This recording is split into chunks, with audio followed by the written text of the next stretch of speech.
Hubo un pueblo desterrado en las montañas solitarias del norte de Italia, que conservó la luz de la verdad brillando en medio de la oscuridad de la Edad Media. Dios había provisto para su pueblo un santuario de inmensa grandeza, como convenía a las grandes verdades que les había confiado. Para aquellos fieles desterrados, las montañas eran un emblema de la justicia inmutable de Jehová. Ellas atestiguaban constantemente del poder creador de Dios y constituían una garantía de la protección que Él les deparaba. Dios había afirmado las montañas y las había ceñido de fortaleza. Ningún brazo podía removerlas de su lugar, sino solo el del poder infinito. De la misma manera, Dios había establecido su ley, fundamento de su gobierno en el cielo y en la tierra. Aunque sumida la tierra en tinieblas durante el largo periodo de la supremacía papal, la luz de la verdad no pudo apagarse por completo. En todos los tiempos hubo testigos de Dios, hombres que conservaron su fe en Cristo como único mediador entre Dios y los hombres que reconocían la Biblia como única regla de su vida y santificaban el verdadero sábado. Nunca sabrá la posteridad cuánto debe el mundo a esos hombres. Se les señalaba como a herejes, los móviles que los inspiraban eran impugnados, su carácter difamado y sus escritos prohibidos, adulterados o mutilados. Sin embargo, se mantuvieron firmes y de siglo en siglo conservaron pura su fe como herencia sagrada para las generaciones futuras.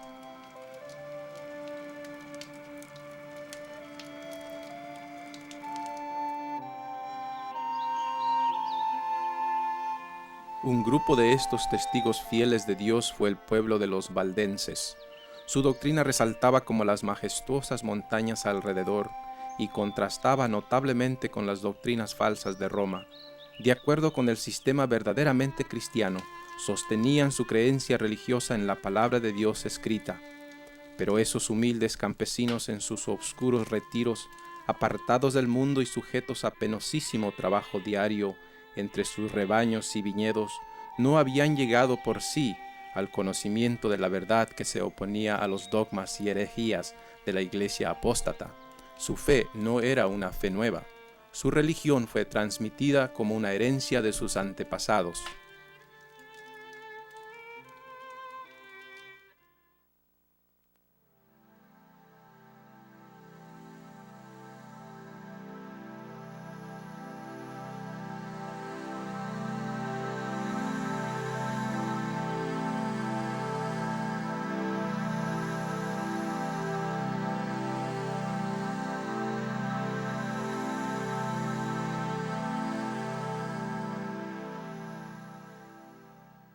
Italia es un país de contrastes.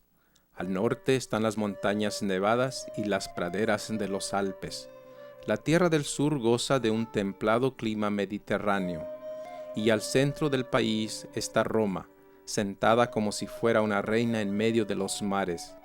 Es en el norte que se hallaba la iglesia de los Alpes, la tierra de los valdenses. Como si fueran cincelados de las montañas, los valles del Piamonte se extienden como radios de una gigantesca rueda. El origen de los valdenses se pierde en la oscuridad de los siglos. Según sus tradiciones, ellos fueron arrancados del sur de Italia en los siglos II y III y llevados a los valles de los Alpes.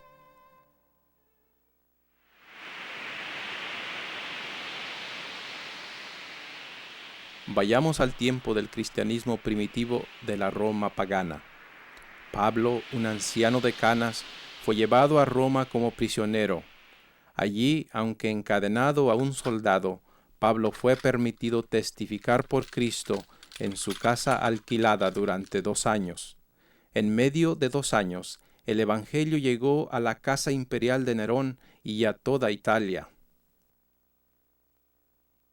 Nerón, el emperador de Roma, era un agente de Satanás, era feroz, sin dignidad y corrupto. En su reinado, Pablo fue confinado a una celda oscura y deprimente en espera de su ejecución. Nerón ordenó el decapitamiento de Pablo, silenciando así a uno de los mayores testigos de Cristo, pero la influencia de Pablo y sus palabras escritas viven. Las persecuciones de los cristianos, que empezaron bajo el imperio de Nerón cerca del tiempo del martirio de Pablo, continuaron con mayor o menor furia por varios siglos. Muchos dieron sus vidas por seguir a Cristo. Ellos eran objeto de los odios y sospechas del pueblo. Se los condenaba como rebeldes contra el imperio, enemigos de la religión y azotes de la sociedad. Muchos de ellos sufrían sentencias de muerte por no querer adorar a las falsas deidades y reconocer al emperador como Dios en la tierra. Las sentencias constituían a menudo la principal diversión en las fiestas populares. Grandes muchedumbres solían reunirse para gozar de semejantes espectáculos en los anfiteatros, donde los cristianos eran despedazados por los animales salvajes. A pesar de estas persecuciones más sangrientas, estos testigos de Jesús conservaron su fe sin mancha. A comienzos del siglo IV, durante el tiempo de Diocleciano, muchos de los cristianos perseguidos huyeron al norte de Italia. Estos predecesores de los valdenses se asentaron en los valles del Piamonte y se les conocieron como gente de los valles o los Vaudois. A medida que la persecución de los cristianos se tornaba más intensa, la violencia de la Roma pagana también aumentaba. Constantino, un emperador romano del siglo IV, había observado que los césares que persiguieran a los cristianos usualmente habían acabado mal, mientras que los cristianos continuaban creciendo en número. El emperador Constantino profesó aceptar el cristianismo basado en una experiencia sobrenatural. Yendo a Roma en una expedición, él dijo que se le apareció una cruz en el cielo junto con las palabras: «Con esta vencerás». Pero él continuó con sus formas paganas de adoración.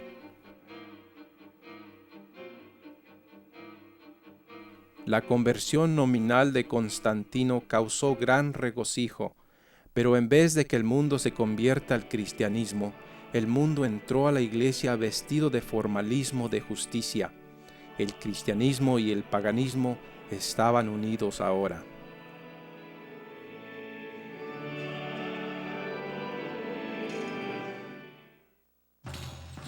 El sol, universalmente proclamado como un guía invencible y protector del emperador de Roma, recibía más devoción de parte de Constantino que el Señor Jesucristo. Esta moneda muestra en un lado a Constantino y en el otro a Apolo, el dios Sol. Después de que Constantino afirmó haber aceptado el cristianismo, el dios Sol Apolo, que a menudo se dibuja con los rayos solares saliendo de su cabeza, se convirtió en la imagen de Cristo para la iglesia cristiana. Los símbolos del sol se hallan a menudo en el arte de la iglesia romana, mostrando la unión del paganismo con el cristianismo. En el mismo centro de los edificios del Vaticano en Roma, se encuentra un inmenso disco solar, armazón sobre armazón. En el medio de este disco está un obelisco, un símbolo asociado con la adoración del sol. En las religiones paganas, el sol siempre ha sido un símbolo de vida. El obelisco representaba el órgano reproductor masculino. La rueda solar, que era también un símbolo de fertilidad, representaba al sol, la luna y las estrellas. Estos símbolos paganos se pueden ver en los templos por todo el mundo, y sus orígenes se pueden rastrear hasta la antigua Babilonia. Esta abertura en una de las grandes cúpulas de la Basílica de San Pedro permite que los rayos solares brillen adentro. Tome nota del disco solar alrededor de la abertura. Esta cúpula y la abertura, que simbolizan al sol, son parte del Panteón, el más antiguo templo pagano de Roma. Este templo fue terminado en el año 27 AC y dedicado a todos los dioses. La Basílica de San Pedro, que es una imitación del Panteón, copió una buena parte del simbolismo de este en su arquitectura, aún duplicando el obelisco que está en su frente. En un tiempo se colocaron estatuas de los dioses debajo de la cúpula, dentro del panteón. La gente adoraba enfrente de esta estatua de San Pedro, la cual fue originalmente el ídolo Júpiter, un dios pagano sacado del panteón y colocado cerca del altar en la Basílica de San Pedro. Al lado izquierdo de este magnífico altar, con sus colosales columnas serpenteadas, está la estatua de María bajo la inscripción La Verita, que quiere decir la verdad. En la Iglesia romana se dice de María que es el camino, la verdad y la vida. Ella pisa el mundo mostrando así su poder sobre él. En sus brazos se ve algo sorprendente. Ella no está abrazando al niño Jesús como se esperaría, sino abraza el sol, un disco solar de oro. Se dice que la primera reina de Babilonia, llamada Semíramis, dio a luz al dios Sol. Ella fue llamada la Reina del Cielo, tanto como María es llamada la Reina del Cielo por la Iglesia Católica.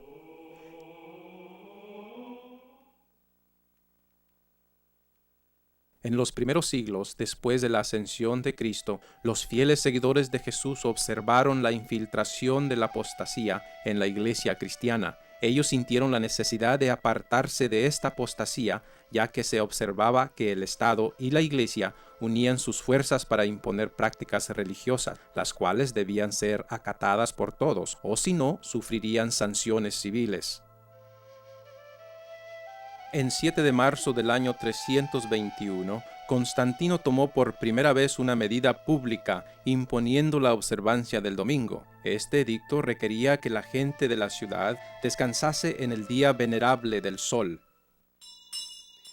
Constantino, emperador Augusto Elpidio, en el venerable día del sol, que descansen los magistrados y los residentes de las ciudades, y que se cierren los talleres. Sin embargo, los que se dedican a la agricultura pueden libre y legalmente continuar en su ocupación, porque frecuentemente sucede que otro día no es oportuno para sembrar el grano o plantar la viña.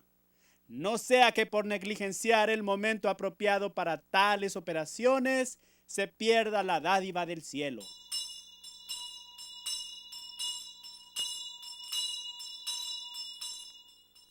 En los primeros siglos, la mayor parte del mundo cristiano adoraba a Dios en el séptimo día como los apóstoles. Cuando se vio que el edicto de Constantino carecía de pruebas para sustituir la autoridad divina, el obispo de Roma, Eusebio, quien buscara el favor de la princesa, propagó la idea de que Cristo había cambiado la santidad del sábado al domingo. Entonces, aquellos que continuaron aferrándose al séptimo día fueron declarados enemigos del Estado y de la Iglesia. Los valdenses tomaban la Biblia como única regla de fe, aborrecían la idolatría de la Iglesia papale y rechazaban las tradiciones, los días de fiesta y aún el domingo. Sin embargo, guardaban el reposo del séptimo día y empleaban la manera apostólica del bautismo.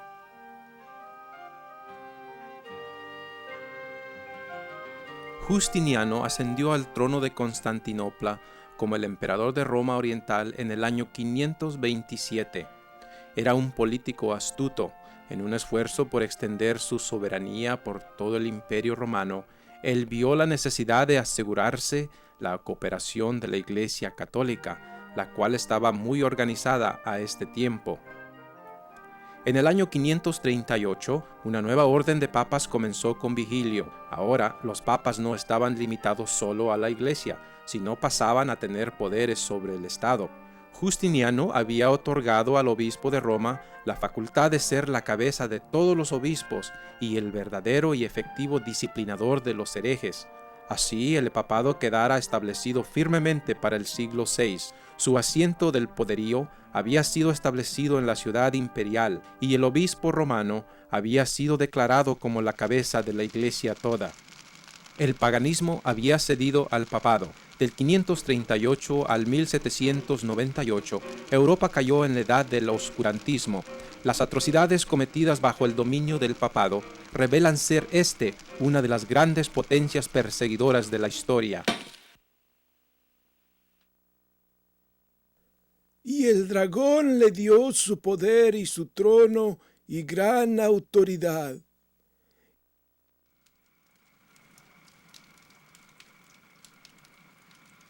Así comenzó los 1260 años de opresión papal, predicha en las profecías de Daniel y Apocalipsis.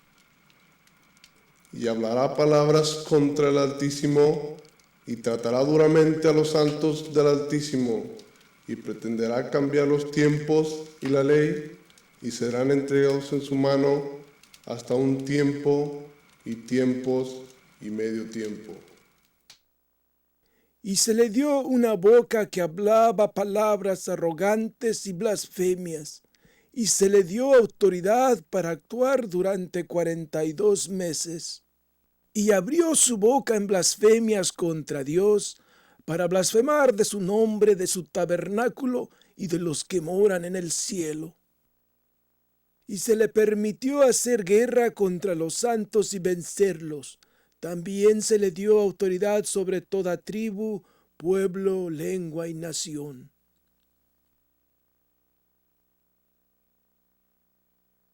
Y la mujer huyó al desierto, donde tiene un lugar preparado por Dios, para que allí la sustenten durante 1260 días.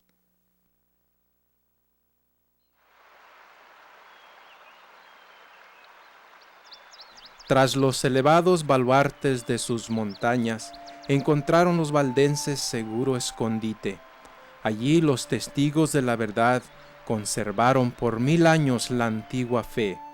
Privados por siglos de la iglesia visible y forzados a adorar en las fosas y cuevas, ellos hallaron fuerza en la palabra de Dios.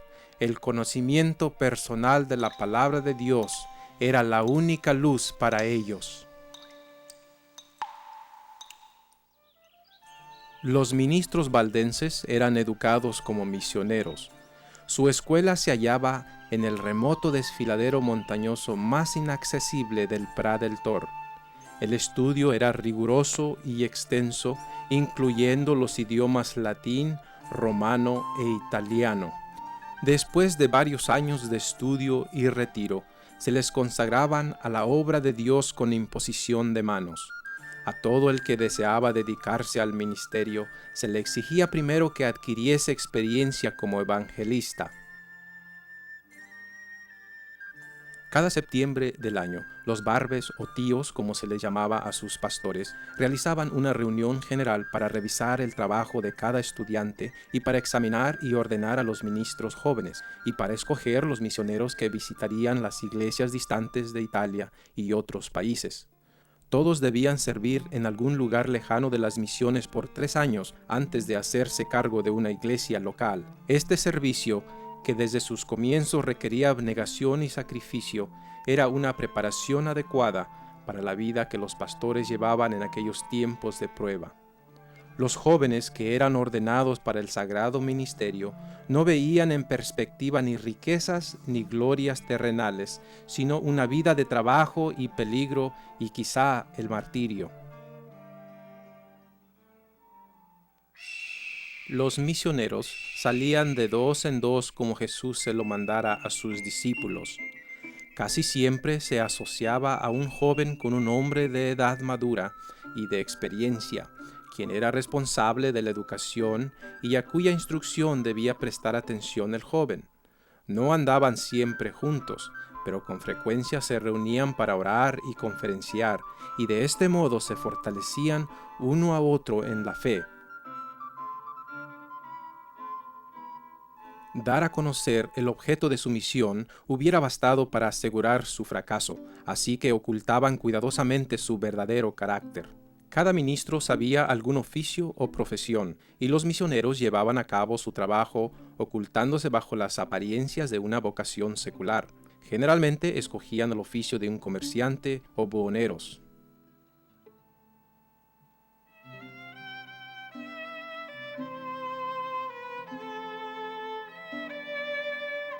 Comerciaban con sedas, joyas y otros artículos que en aquellos tiempos no era fácil conseguir salvo en distantes emporios, y se les daba la bienvenida como comerciantes allí donde se les habría menospreciado como misioneros.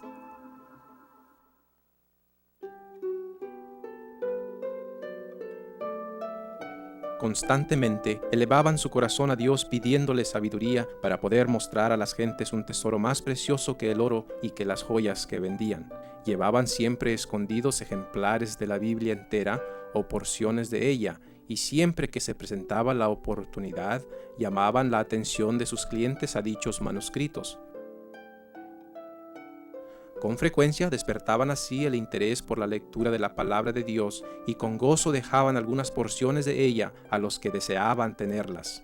Los misioneros decían con frecuencia estas palabras a aquellos que mostraban un interés genuino en la verdad. Amigo, tenemos tesoros mucho más valiosos que lo que le mostramos. Si nos protege de los sacerdotes, se lo diremos. Tenemos una joya preciosa, procedente del mismo Dios. Al poseerla, uno encuentra el verdadero conocimiento de Dios. Y tenemos otra, que enciende el fuego del amor de Dios en el corazón del que la posee.